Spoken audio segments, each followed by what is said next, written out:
Las experiencias que cambiaron algunas vidas garantizan a Sandstone un lugar en la historia del sexo en el 69. Pero al otro lado del país, algunos apasionados disidentes sexuales estaban escribiendo un capítulo por su propia cuenta.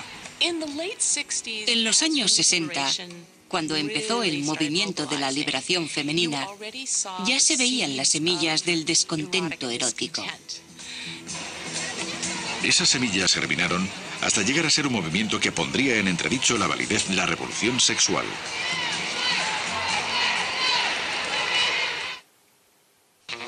En 1969, algunas mujeres comenzaron a notar que la revolución sexual había convertido al mundo en una tienda de dulces eróticos para los hombres heterosexuales.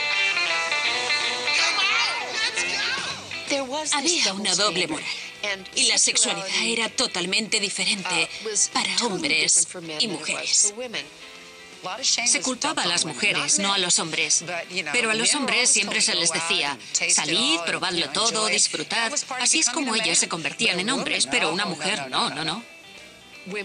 Se suponía que las mujeres debían ser bonitas, atractivas, pero el hombre tenía todo el poder.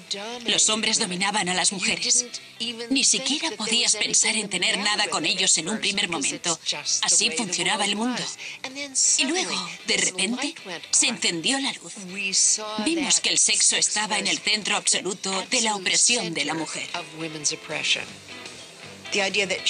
La idea era que enseñar es más liberador. Hay muchas mujeres que dicen que enseñar no es necesariamente más liberador. Y de hecho, puedes pasar mucho frío. La minifalda es el mejor ejemplo y el estilo de los años 60 de las bailarinas go-go. Te exhibes en el escenario, sacudes tu cuerpo, eres casi una animadora, pero con un mensaje sexual que se supone es liberador. Era la comercialización del sexo. En las vallas publicitarias y en los anuncios se utilizaba el cuerpo de la mujer para vender todo tipo de productos. Y eso empezó a ser así a finales de los años 60. Pero ser vistas nada más que como un objeto del deseo masculino enojó e insatisfizo a una gran cantidad de mujeres. Fue una lección que muchas de esas mujeres aprendieron de primera mano. Yo había sido editora de una enciclopedia, pero cuando me quedé embarazada tuve que dejar mi trabajo y quedarme en casa para cuidar de mis hijos.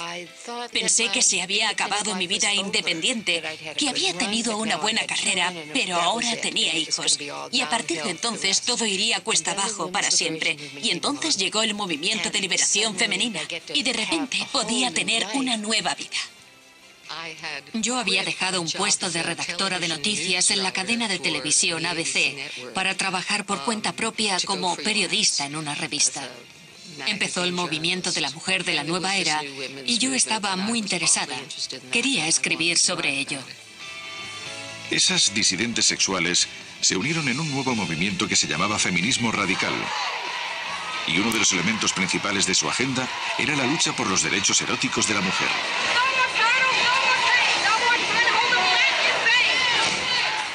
La gente mira hacia atrás y dice, las feministas eran antisexo, pero las feministas de finales de los 60, tanto si eran heterosexuales o lesbianas, generalmente eran muy activas sexualmente. Queríamos tener placer sexual en nuestros términos, no en términos de los hombres. Y queríamos tener la libertad para tomar la iniciativa, para acostarnos con quien quisiéramos, tener la misma libertad que los hombres. Si iba a haber una liberación, si iba a haber una revolución, ¿para quién iba a ser?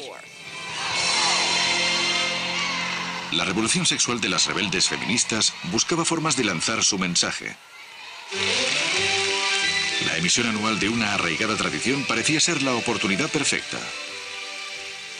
Yo soy de un pueblecito del sur de California llamado Yucaipa. Y en aquellos tiempos todo el mundo veía la Super Bowl y la elección de la nueva Miss América. Yo estaba emocionada y muy contenta de participar en algo que yo había visto toda mi vida desde que era niña. Era un evento anual muy importante que se veía en todo el mundo, como los Oscar. Las mujeres desfilaban de acá para allá como si fueran ganado. Y aunque se suponía que debían tener algún tipo de talento, todo el mundo sabía que lo que realmente estaba siendo juzgada era su apariencia. Millones de televidentes veían el concurso anual como la glorificación de la feminidad de Estados Unidos. Pero las feministas decían que degradaba a las mujeres y las reducía a meros objetos sexuales. El 6 de septiembre de 1969 se manifestaron en Atlantic City para lanzar ese mensaje. Era una protesta que en realidad surgió de la frustración de la objetivación sexual de las mujeres. Se trataba de eso, la idea de que de alguna manera lo único que te hacía valiosa y útil para la sociedad era la línea de tu busto, tus curvas, tu hermosa cabellera, cualquiera de esas cosas. Las mujeres no deben aspirar a ser Miss América. Tenemos que aspirar a ser médicos, abogados, ingenieros, todo. Podemos aspirar a todo lo que ofrece la vida, no a ser una reina de la belleza. De hecho, llegaron a decir que ese año no se iba a celebrar el desfile porque consideraban que era demasiado peligroso, lo que era desconcertante. Había policías por todas partes rodeando el centro de convenciones y dijeron que las mujeres del Movimiento de Liberación estaban quemando los sostenes, que iban a boicotear el evento. Estaban preocupados por la seguridad de las concursantes. Fue sorprendente. Aquellas personas estaban molestas por lo que estábamos haciendo nosotras, las aspirantes a reina de la belleza. Las manifestantes trataban de que los admiradores del concurso Miss América vieran las reinas de la belleza como las veían ellas, como víctimas de un sistema diseñado por los hombres para mantener a las mujeres en su lugar, económica, emocional y sexualmente. Por un lado, las condiciones para la liberación sexual nunca habían sido mejores. La FDA había aprobado la píldora anticonceptiva en 1960.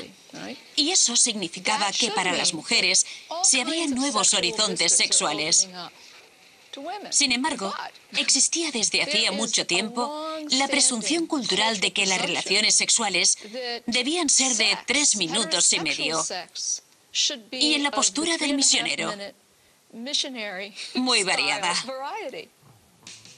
Y se puso mucho empeño en hacer un análisis de la dinámica de las relaciones heterosexuales. A los hombres se les permitía tener orgasmos. Eso era el sexo para ellos. Y las mujeres rara vez los tenían. Ni siquiera sabíamos qué se sentía en un orgasmo. Algunos preguntaban, ¿has llegado? ¿Has llegado? Y pensabas, ¿he llegado? Se te había acelerado la respiración, pero no lo sabías. Y luego, por supuesto, la respuesta tenía que ser, sí, creo que sí. Era la época del orgasmo fingido o la mentira sobre el orgasmo. Y las mujeres estaban cansadas de eso. Al poco tiempo, las mujeres frustradas tomaron el asunto en sus propias manos. El movimiento de liberación femenina me dio una especie de confianza sexual que nunca había tenido. De repente sentí, por primera vez en mi vida, que podía decirle a mi amante lo que yo quería, físicamente, sexualmente. Nunca me había sentido con ese derecho. Las mujeres tenían acceso a las posibilidades de las mujeres, a ser menos dependientes de los hombres para el placer sexual. Por ejemplo, la idea del orgasmo vaginal, la noción de que las mujeres solo podían tener placer sexual siendo penetradas por un hombre, cuando en realidad no solo los hombres pueden dar placer a las mujeres de múltiples maneras, sino que las mujeres pueden complacer a las mujeres y darse placer a sí mismas. Eso llevó a algunas mujeres por el camino del lesbianismo, a otras a decidirse por el divorcio y otras entablaron relaciones muy significativas e igualitarias con sus parejas masculinas.